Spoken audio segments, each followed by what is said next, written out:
create a best-selling online course? Here are numbers that will blow your mind if you have ever been interested in course creation. Now, the global e-learning market has doubled over the last 5 years and is expected to hit 450 billion US dollars by the year 2028. This is a huge number. This is a huge market potential. And I'll also share with you some statistics from Udemy comparing the last 5 years and now. Now, I'll compare 3 parameters. I'll compare the number of learners on the platform, the number of courses created, and the revenue paid out to course creators.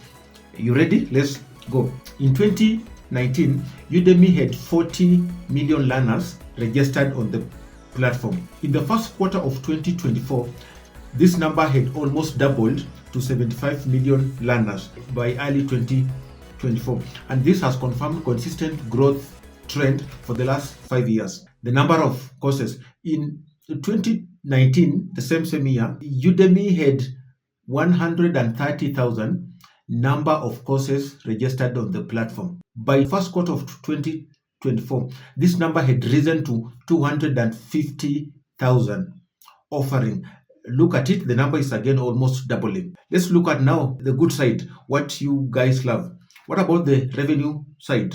The revenue paid out to course creators. In 2019, Udemy had reported that it paid over 350 million US dollars to its creators and instructors since the inception of 2019. As of 2023, because we don't have data for 2024, as of 2023, Udemy had crossed the $1 billion paid to course creators cumulatively.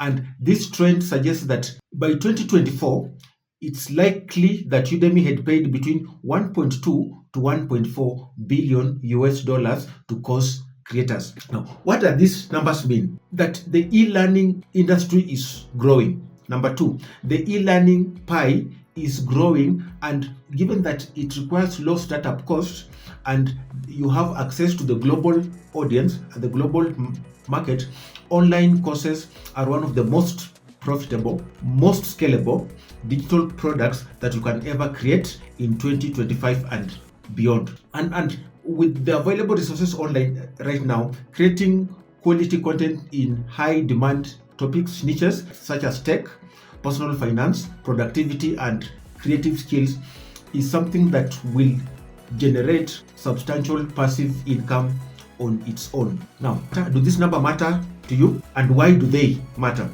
Because you've probably taken an online course. I've taken a lot of online courses because people are ditching the traditional learning methods, the brick and wall, and turning to online courses to learn skills, to learn hobbies, to learn careers, to upskill and to reskill the current skills that they have. So whether you are a teacher, a freelancer, a coach, an instructor, a doctor, a nurse, or just someone who wants to share their knowledge and get paid for it, there has never been a right time like it is now, easier and better and economically rewarding to create an online course. And most of us, the gurus and people out there, have implanted in you that creating a course is expensive and it's time consuming and it requires a lot of technical know-how.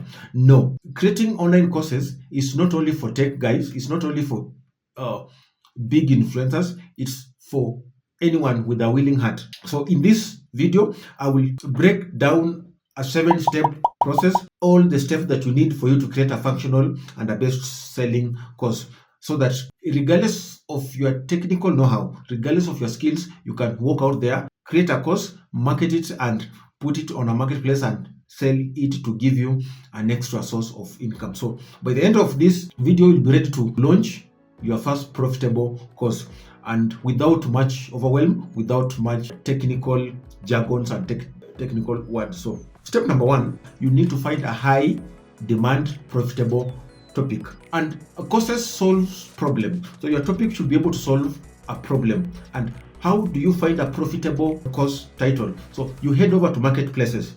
We have got Udemy, we have got Skillshare, and even YouTube. This is where people go to learn. This is where whenever people have inquiries, or whenever people want to learn a concept, they'll head over to this platform and seek for information from this particular platform. So whenever you want to create a course, whenever you're looking for a topic, it just makes sense for you to go to the platform where people are looking for and search for your topic there. What should you look for when you are on this platform? For example, on Udemy, look for the number of students that have enrolled, look for the reviews and comments, also look for trending topics or gaps in particular content. Platforms like Udemy provide that statistics where you can look at topics that are in high demand and you create a course in that particular topic. After you've come up with the topic, validate. Ask yourself, are people paying to learn this? Check whether there are topics or content around the same topic where people are paying. This is just to enable you to validate the idea so that you don't create a course on a topic where people are not willing to pay.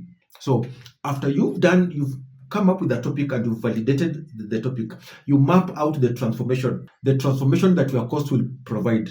What journey will your students go through when taking your course? People don't pay for information, people pay for transformation. So your transformation should be clear that people will start as beginner and then they will leave the course as when they're job ready or when they are skill ready or at a particular level. So map out your clear transformation from the beginning point to the final and exit point, the journey that learners will be able to go through from the intake time up to the time that they go through. That is our step number 1, and it ushers us to step number 2, which is brainstorm and outline your course module. And with AI currently, this has never been easier.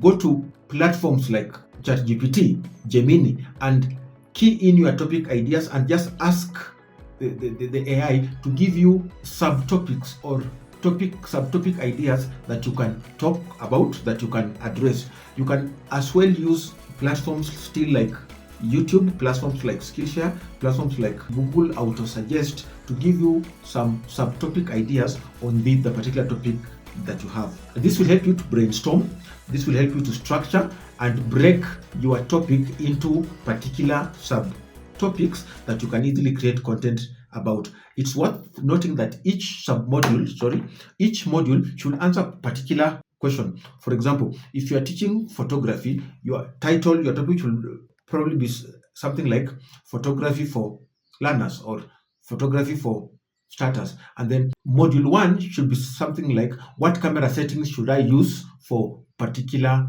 portrait? So each module and submodule should be answering a particular question that your audience wants to know. Now that we have our topic and we have listed our structure or modules, we start recording our engaging video lessons. So this is just the short time now. You don't need a fancy gear. You don't need a 2000 USD camera. You don't need expensive things to shoot. Start with your phone, or start with a webcam, or start with a phone camera. Plus use PowerPoint, use Google Slides, and this will go a long way in helping you to just capture your content in a manner that another person can be able to see, in a manner that another person can be able to follow through. What you have to do is that you have to keep it engaging. How do you keep it engaging? Number 1, speak clearly and confidently. Number 2, use visuals, examples, stories, storytelling. Now, number 3, have a mix-up of face-to-face camera presentation, the way you are watching me now, and slide presentation, so that at one point you are talking, someone is seeing you talk, and you are also explaining through PowerPoint presentation. I bet you've seen such like courses where you are being taken through a PowerPoint presentation, and either on your bottom left or bottom right or top left or top right, the course creator is explaining through this PowerPoint presentation. Remember, students want a connection, and so students will want to connect with you more than they connect with your information. That's why it's very important for you to be visible and to appear in the course creation. So be human, don't be robotic. Step number 4, now that we enter a crucial step, editing and adding course material. This involves polishing up your course using tools like Camtasia Studio. It's beginner friendly and powerful. I leave the link in the description for you to have a look.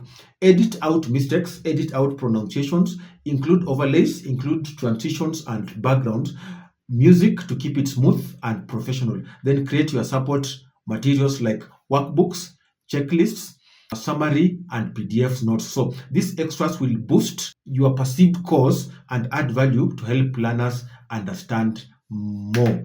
Step number 5, now that the content is ready, we start uploading on the platform that you have chosen to sell that particular course. It's basically making the course go live. So upload your course on platforms. We have got platforms like Udemy, a marketplace. We have got platforms like Skillshare, where you get paid per minute of your watch time, and then you can also upload this content on your own website. It's always advisable that when you don't have an audience in the initial stages, upload your course on market platforms like Udemy, and Skillshare, because they already have a ready market, they already have a ready audience that will be able to consume your course. You make sure when you're uploading that, number 1, your lessons are in the right order, so that someone doesn't have to do lesson 1, then they're going to lesson 7, then they're going to lesson 3. So make sure the lessons are in order, that your modules titles are clear and action based, and then your resources are linked and easy to download for users to follow with ease. So a well-organized course will help learners go through, and it will also help you with both sales and students access. Step number 6, now that the course is on the platform, most people stop here, but when you stop here, you will have more sales when you promote your course. So don't just build and wait. You need to promote your course, and you can promote your course on various platforms. Now, step number 1, you can build an email list where you will share the course link with the people on your email list. You can post teasers content on YouTube, on TikTok, or on Instagram. You can run ads on Facebook, on Google. That is, of course, if you have a budget. You can also partner with influencers. You can partner with bloggers to help you spread information about your course. Finally, you can write blog posts and then list your course there as a resource where people can find it and, of course, purchase it. The key is promote consistently, so that you don't just create your course and wait on the algorithm of the platform to help you get those sales. The last and most important step is to collect feedback and keep improving your course. Once a course is created, you have to know what the learners are saying. And this is the secret weapon that successful course creators have mastered over time. Do not ignore students' feedback. And so once your course is live and once your course is able to be sold, keep a keen eye on reviews, on questions in the discussion forums, in the completion rates, and this is very important. Constantly keep updating your course on a regular basis to fix issues, to add new content, to improve the learning experience for your learners. And this will gradually make your course be given higher rankings. This will make your course to stay relevant as time goes by, and this will eventually keep the sales improving and keep the sales coming. So those are the 7 steps that you need to create a successful course. Find a high in demand topic, brainstorm your course outline and modules, record the engaging lessons, edit and add course materials, upload and organize your course content, promote your course, collect feedback, and keep improving. So just as I said, creating a course doesn't have to be complicated. Just follow the 7 steps and stay consistent. And in the long run, you'll see that it's achievable. I've attached a course starter kit linked in this. We also have an academy where we teach you how to create courses from beginner up to advanced mode, and also leave the link in the description for you to have a look at it. If you found this video useful, subscribe. We share such like content on a regular basis. So thank you for watching up to this particular time, and I'll hopefully see you in my next video. Bye bye for now.